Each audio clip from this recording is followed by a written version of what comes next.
When you look back at that tape from Saturday, what were you most happy with in hindsight? Well, I really probably the preparation going into it. It was good all week, and then I really felt like, or we did as a coaching staff, felt like how our older guys had really prepared, helping each other. I thought through the week, we talked about them holding each other accountable, and by doing that, it obviously was a good thing because we felt like we'd kind of gotten away from that accountability part with the players, and so that was a good part of it, along with the fact that I thought we played with a lot of confidence, and that's what we wanted to do. How pleased were you with what Cam gave you in the first half and just showing that awareness to make that pass to decide? Well, he and I'd been talking about, he's asking, what I need to do to play, what I need to do to play, and I obviously keep talking about, defense and those type things, as opposed, because we know that he's a good offensive player, and you remember his game at North Carolina where he went in and took as quick a shot as you could take, and during the day of the Kentucky game, I looked at him and I said, "Hey Cam, if just tell me, if I put you in the game, what would you do? What would I expect?" And he said, "Coach, I tell you what I would do. I'll get us an extra possession." And I said, "That's a great answer. That really is." And I told the coaches, we get a chance, we're going to get him in there. And he went in and did exactly what he said he would do, because he's worked hard in practice at getting better defensively, and so he earned that, and hopefully he can build on it. How do you find consistency to build off of Saturday night? I wish I knew that. We have a system that we stick with, we stay with, and we hope that, we know the ebbs and flows of any sport that you're in. I don't care what sport you play. Everyone always talks about consistency, but you got to be able to, those moments when it's not going the way you want it to go, you've got to find a way to compensate for that, and hopefully that you've got enough to get the job done when you're not at your best. What was your message to Tobey during that review after that little scuffle?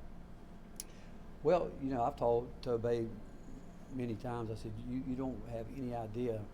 He didn't do anything wrong. It's just guys competing, going at it. I said, how the physical impact that you can have, and we need you to be aggressive, not just with that, but all parts of his game. And I just, again, I'm not sure there's much to that situation other than the officials did what they had to do by rule, but I just felt like he was in there competing as hard as he could, and I appreciated the fact that that personality, we need to see it more. How encouraging was that after kind of a couple weeks of slow play from him?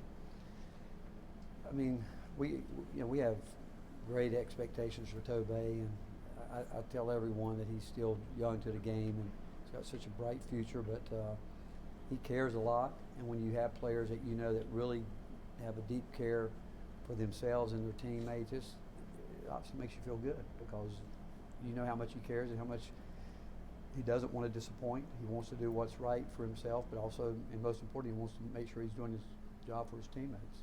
I said that was kind of like a "we're not going to lose this game" moment. Did you feel that from the sideline? Yeah, I think those guys had a mindset that, first of all, we have great respect for Kentucky and the job that Coach Calipari does there, and we knew that you're going to have to play 40 minutes, which proved to be true. They're not going to stop playing,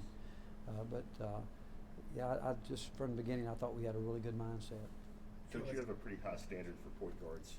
Can you put Zakai's game in perspective after watching it on film? Well, honestly, after the South Carolina game, we talked to him about he's got to get back to being who he really is, and part of that is holding people around him accountable, and in the way that he does it. I've said from the beginning, from the time he walked on this campus as a freshman, what he brought that you never know until you coach it is in his DNA, and we need him. That's who he is, and but he's getting so much better at learning how to play the point, because he never was a true point guard coming in, but he's got a knack to score, which we know that, but he's taking great pride in watching a lot of tape, learning how to make decisions out of ball screens, all those type things, and you guys watch him when you watch his practice. What you see during the game, that's what he does in practice every day. But a great effort, and just a terrific game from him. Did Josiah do anything differently in that basketball game to help them? I thought he slowed down, but you know what? He had been making shots in practice, and so like I said, Jordan went through it. Other guys have gone through it that maybe people don't notice it as much. But I thought Josiah, he did, like I've said many times. I think he got away. He and Jordan both when they were struggling. Everybody thought they were struggling.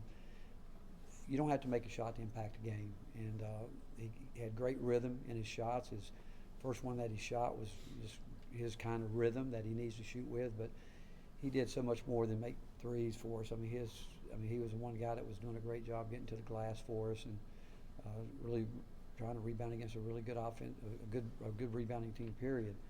But I just think he got lost in the game and let it come to him.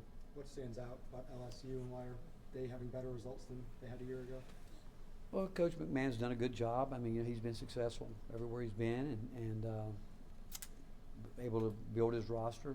You know, he walked into a very difficult situation, you know, a year ago, but was able to use the portal to get what he felt like he needed to continue to build the program the way he wants to build it. A very explosive team. They very difficult to guard. A lot like Kentucky, can make extremely difficult shots even if you guard them. Really good schemes, and he gets the matchups that he wants. But he's done a really good job putting together a group of guys that you know can. First of all, they've played in big games. They've been in big games, and so like every night in this league, if you're not ready to play, it can be a long night for you. What's the best defensive option against a team that likes to penetrate and kick? Control the ball. That's the best option in anything. If you can control the ball, which is a lot more difficult than you think, but if you can keep your defense out of rotation, which is really hard to do, and then when that does happen, how well can you scramble out of it and still contest shots and stay in position to rebound the ball? Talk about Zakai not being a true point guard before getting here. When you're watching tape with him, what's his understanding like now of what he's seeing compared to 2 years ago? Well, I think I learned this my first year in coaching.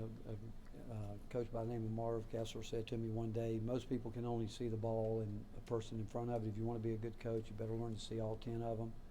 I would think that's probably true of Zakai. He's starting to see where the other 9 guys are on the court. It's almost like he's learning how to take a photo of it and starting to process it quicker and starting to learn how to use his eyes to look people off and make those quick passes. It just comes with time. I mean, he's young to the game, and his decision making is just going to continue to get better and better.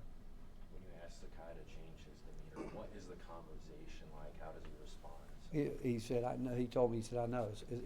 What he always says when you talk to him, it's on me.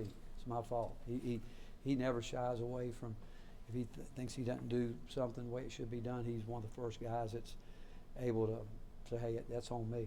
I got to do better." And I think he understands how much but his teammates mean to each other. And it's hard to ask players sometimes to get on players in a way, not in a way to be negative. It's in a way that you show them that when they're really getting after each other, all they're saying to each other, "Hey, we want to win." That's what they're saying. It's not like whether it's just do your job, whatever it may be. What they're saying, "Hey, we want to win this game. We got to hold each other accountable." And when that starts happening as a team, that's when, from a coaching standpoint, you feel pretty good about things. How do you adjust to a big man that can get beyond the arc and shoot the three like LSU's Will Baker? Well, it's tough. I mean, you got to, if we're in switching situations, obviously we can get out there, but ball screen coverage, depending on if they, pop or roll, I mean, it's a different thing, but that's the one thing that we've worked at all year, trying to get our post guys to be able to get out and guard further away from the basket. Anything else for Coach?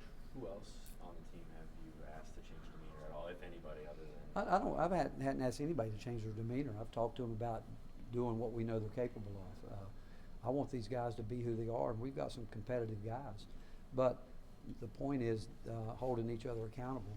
And when you get that from a team, that's when I think you can get some growth. Thanks, Coach. Okay. Thanks, Coach. Thanks, Coach.